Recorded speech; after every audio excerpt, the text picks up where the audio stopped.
are live. Okay. And action. Hi, I'm Leah Rechtman. I live in Washington, D.C., and I am the manager of the Coalition on the Environment and Jewish Life. Can you tell me a little bit about some of the work that you do? Absolutely. So primarily at the moment we're focused on congressional advocacy work. I've spent the past year and a half in the Jewish community doing work on the Green Climate Fund, which is an adaptation and mitigation fund for developing countries that the U.S. has pledged a certain amount of money to. And so I've spent quite a lot of my time working in Congress with senators on both sides talking about the moral obligation to support the poor and the vulnerable and to protect the earth. So that's a big part of what I do. I also do a lot of education within the Jewish community, talking about, how Jewish text and Jewish values relates to environmental issues and to climate change.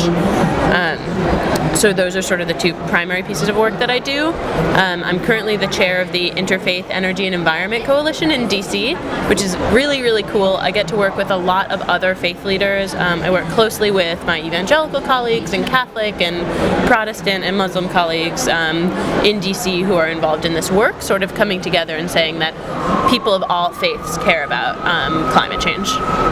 Cool. And can you tell me about the group you're here with at COP and why you're here? Absolutely. So I'm here with a group called Religions for Peace USA, which is the U.S. section of an interfaith international organization that does peace building across lines of difference, across lines of faith. And so I'm here with a coalition of faith leaders from the Muslim, Zoroastrian, Mennonite, and Baptist communities. And we're all here together understanding climate change as a peace issue and as an interfaith issue. What are some of the things that you all have done at COP? So myself and my colleague from Green Muslims are both young women who care a lot about climate change issues and also about understanding our faiths as requiring us to work on those issues. So coming to climate change from a faith perspective. And so the two of us organized a series of prayer vigils in this space, praying specifically around loss and damage issues and also sort of bodying forth that people of faith care about climate change. So we've organized a series of prayer vigils that are all led by women across faith traditions, sort of representing those ideals. So we had our first one yesterday. It was absolutely amazing. There was a Unitarian Universalist reverend, a Presbyterian elder, another absolutely amazing Jewish leader who I really respect, like the other sort of official Jew here in this space, and I'm missing someone. Oh, and a Catholic sister. And it was just really, really beautiful. We sort of started and ended with this Jewish prayer just for thankfulness. That was very simple, sort of almost a chant. It was really powerful for me to be with these really incredible female leaders from across traditions, and raising our voices in a space where faith voices often aren't heard and where women's voices often aren't heard, and sort of creating this counter-narrative in song and prayer in the middle of the climate generation space. It felt really powerful to me.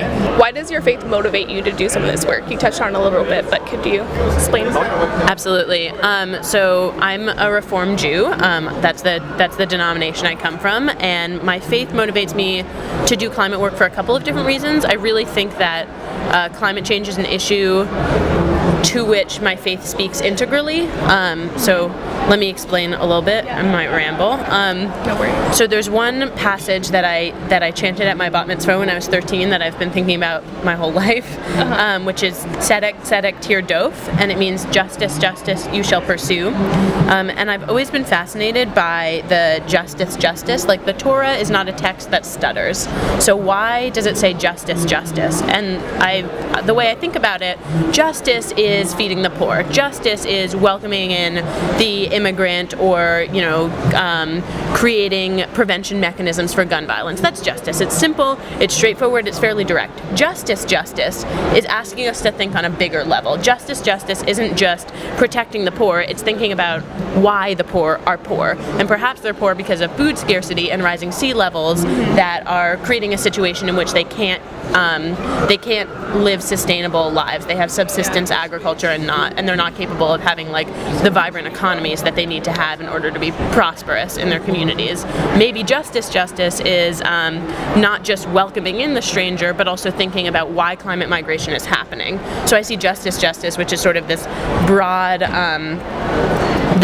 Jewish understanding of the pursuit of justice to speak pretty integrally to the systematic issues of climate change. That was really beautiful. Thank you for sharing that. What do you think is the role of faith leaders like in this space here at COP? Yeah, so I've been thinking about that a lot. I think a lot of us here are trying to figure out what our role is in various ways. I think communicating back home to our communities that this is even happening and sort of being there to be that physical avenue is huge and shouldn't be underestimated, but I think that there's a more specific role for the faith community than that, which is often also the role of young people.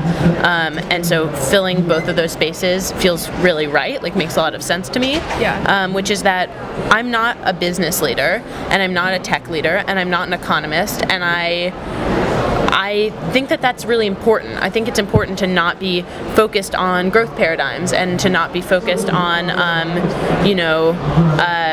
economic prosperity, and instead to be focused on, like, what is faith about? Faith is people in a community trying to find meaning together. And so when you are coming from a faith perspective, what that really means is that you're coming from a human-to-human perspective. And so I think that's why the faith community is so focused on climate justice as opposed to sustainable development, sustainable development can be a climate justice paradigm, but why they're so focused on, solidarity with small island states and solidarity with climate migrants and with existential issues that come with rising sea levels and, crop scarcity and all of that. So I really think that's the role of the faith community, to be narrowly focused on issues where there's inequity. Why is it important that faith leaders are like represented in this space and a part of this space, particularly women leaders and leaders who are gender nonconforming? Those are sort of two questions, so I'll answer one and then the other. Yeah. I think faith leaders need to be here because we represent a whole contingent. We represent people of faith around the world. I am here as one of two, really four now that I think about it. I'm here as one of a very, very small set of Jewish leadership that's here at all. And I represent, the Jewish community. My job is funded through the Jewish Council for Public Affairs, which is like a big umbrella organization in the United States that represents and educates the Jewish community. And so I'm here from them and speaking for them and saying, like, we as the American Jewish community care about these issues. I think that's important. The same reason it's important to have indigenous people here, to have youth here, to have environmental leadership here. We're part of civil society and should be here. And also we have this obligation to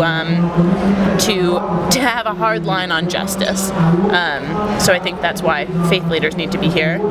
In the same way that faith leaders need to be here and need to raise up those humanitarian justice issues, we also need to raise up the voices of women. I was thinking when I was trying to create these prayer vigils, what's missing from this space?